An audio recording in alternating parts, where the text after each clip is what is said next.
किस कारण देवर्षि नारद को बनना पड़ा था एक बार बंदर।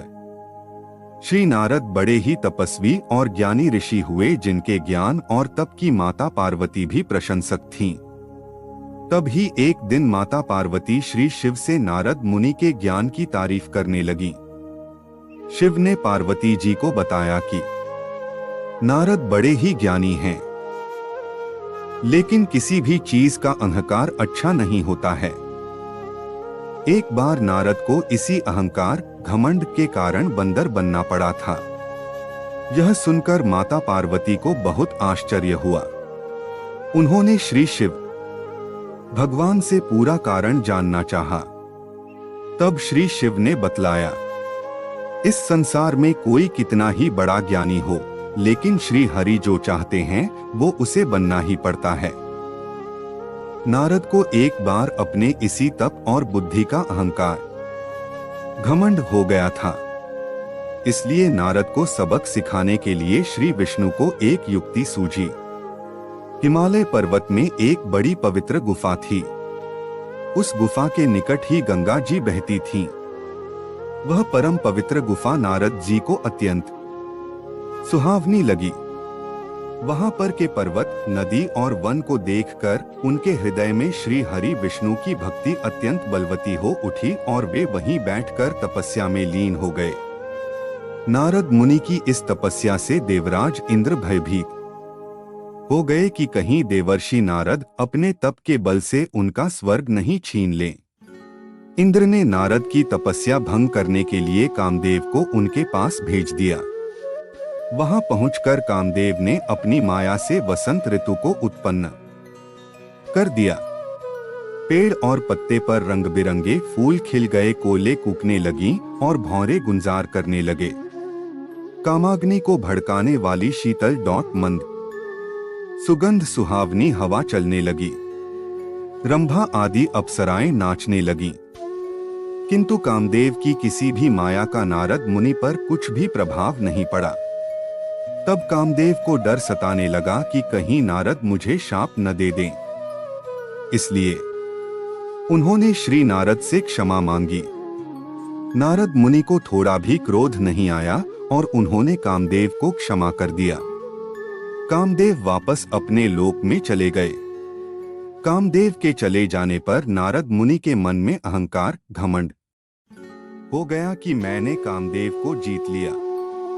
वहां से वे शिव जी के पास चले गए और उन्हें अपने कामदेव को हारने का हाल कह सुनाया।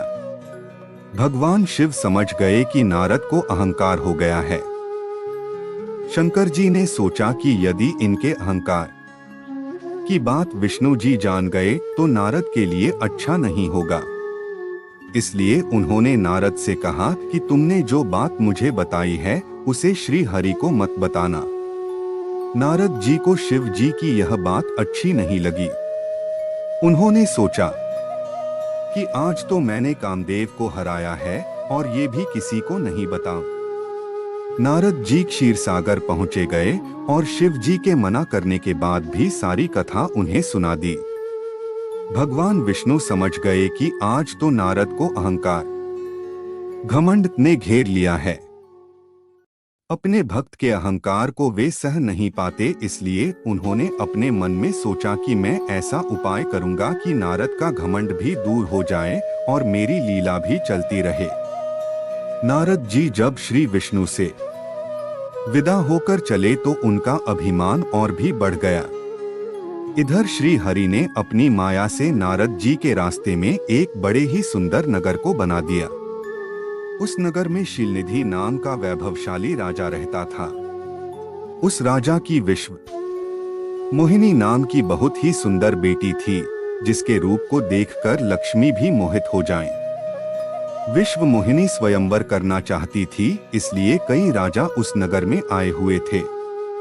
नारद जी उस नगर के राजा के यहाँ पहुँचे तो राजा ने उनका पूजन करके उन्हें आसन पर बैठाया। फिर उनसे अपनी कन्या की हस्तरेखा देखकर उसके गुणदोष बताने के लिए कहा। उस कन्या के रूप को देखकर नारद मुनि वैराग्य भूल गए और उसे देखते ही रह गए। उस कन्या की हस्तरेखा बता रही थी कि उसके साथ जो विवाह करेगा वह अमर हो जाएगा, उसे संसार में कोई भी जीत नहीं सकेगा और संसार के समस्त जीव उसकी सेवा करेंगे। यह बात नारद मुनि ने राजा को नहीं बताई और राजा को डोट उन्होंने अपनी ओर से बनाकर कुछ और अच्छी बातें कह दी। अब नारद जी ने सोचा कि कुछ ऐसा उपाय करना चाहिए कि यह कन्या मुझसे ही विवाह करे। ऐसा सोचकर नारद जी ने श्री हरि को याद किया और भगवान विष्णु उनके सामने प्रकट हो गए। नारद जी ने उन्हें सारी बात बताई और कहने लगे, हे नाथ, आप मुझे अपना सुंदर रूप दे दो ताकि मैं उस कन्या से विवाह कर सकूं। भगवान हरि ने कहा, हे नारद, हम वही करेंगे जिसमें तुम्हारी भलाई हो। यह सारी विष्णु जी की ही माया थी। विष्णु जी ने अपनी माया से नारद जी को बंदर का रूप दे दिया। नारद जी को यह बात समझ में नहीं आई। वो समझे कि मैं बहुत सुंदर लग रहा हूं। वहां पर छिपे हुए शिव जी के 2 गणों ने भी इस घटना को देख लिया। ऋषिराज नारद तत्काल विश्व मोहिनी के स्वयंवर में पहुंच गए और साथ ही शिव जी के वे दोनों गण भी ब्राह्मण का रूप बनाकर वहां पहुंच गए। वे दोनों गण नारद जी को सुनाकर कहने लगे कि भगवान ने इन्हें इतना सुंदर रूप दिया है कि राजकुमारी सिर्फ इन पर ही रिझेगी। उनकी बातों से नारद जी मन ही मन बहुत खुश हुए। स्वयं भगवान विष्णु भी उस स्वयंवर में एक राजा का रूप धारण कर आ गए। विश्व मोहिनी ने कुरूप नारद की तरफ देखा भी नहीं और राजा रूपी विष्णु के गले में वरमाला डाल दी। मोह के कारण नारद मुनि की बुद्धि नष्ट हो गई थी। राजकुमारी द्वारा अन्य राजा को वरमाला डालते देख वे परेशान हो उठे। उसी समय शिव जी के गणों ने ताना कसते हुए नारद जी से कहा, जरा दर्पण में अपना मुंह तो देखिए। मुनि ने जल में झांककर अपना मुंह देखा और अपनी कुरूपता देखकर गुस्सा हो उठे। गुस्से में आकर उन्होंने शिव जी के उन दोनों गणों को राक्षस हो जाने का शाप दे दिया। उन दोनों को शाप देने के बाद जब मुनि ने एक बार फिर से जल में अपना मुंह देखा तो उन्हें अपना असली रूप फिर से मिल चुका था। नारद जी को अपना असली रूप वापस मिल गया था, लेकिन भगवान विष्णु पर उन्हें बहुत गुस्सा आ रहा था, क्योंकि विष्णु के कारण ही उनकी बहुत ही हंसी हुई थी। वे उसी समय विष्णु जी से मिलने के लिए चल पड़े।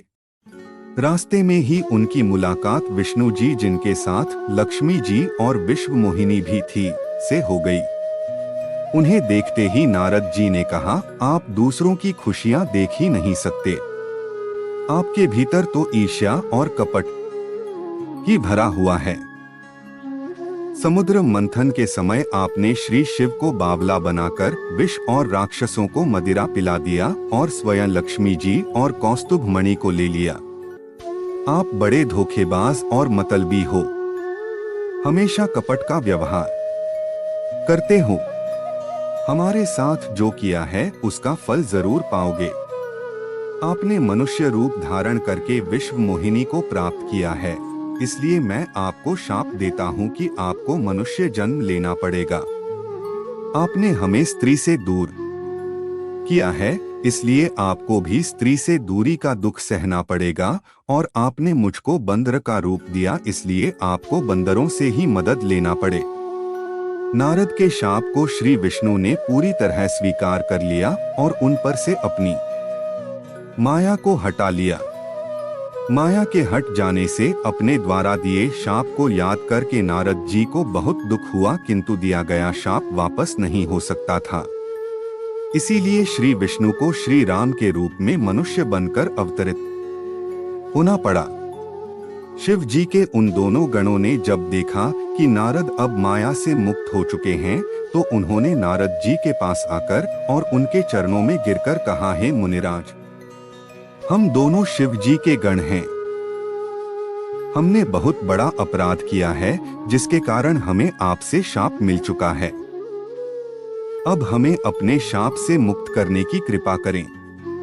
नारद जी बोले, मेरा शाप झूठा नहीं हो सकता, इसलिए तुम दोनों रावण और कुंभकर्ण के रूप में महान ऐश्वर्यशाली बलवान तथा तेजवान राक्षस बनोगे और अपनी भुजाओं के बल से पूरे विश्व पर विजय प्राप्त करोगे। उसी समय भगवान विष्णु राम के रूप में मनुष्य शरीर धारण करेंगे।